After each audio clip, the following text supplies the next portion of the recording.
President Trump is using his political clout to back Senator Darline Graham. South Carolina is one of 3 states where voters head to the polls today for runoff elections.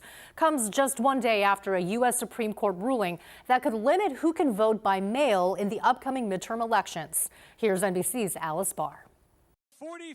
Today, another key test of President Trump's influence with voters in runoff elections in 3 states, most notably South Carolina, where Trump-endorsed Darline Graham is fighting to hold on to her late brother Lindsey Graham's Senate seat against Congressman Ralph Norman. I've got the experience, I've got the conservative record. I am proud to stand with President Trump and to fight with him, to fight for this state. The showdown comes as the Supreme Court handed President Trump an initial win that could limit who can vote by mail in the fast-approaching midterm elections.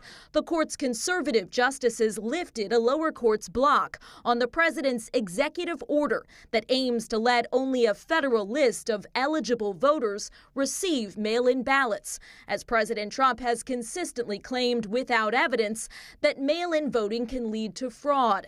The court's temporary ruling does not address whether the executive order is legal, and it's expected to face more challenges. Limiting mail-in voting could reduce midterms turnout, including for Republicans, in a year when President Trump is not on the ballot. Effectively, he is. His name is not.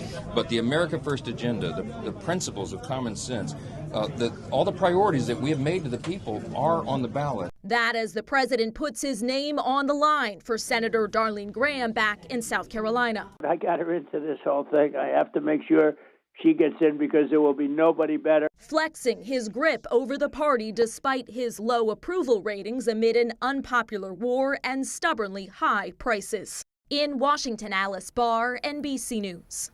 So Washington State is among 8 states that only vote by mail in all elections. It's also among 23 states that sued to block the executive order.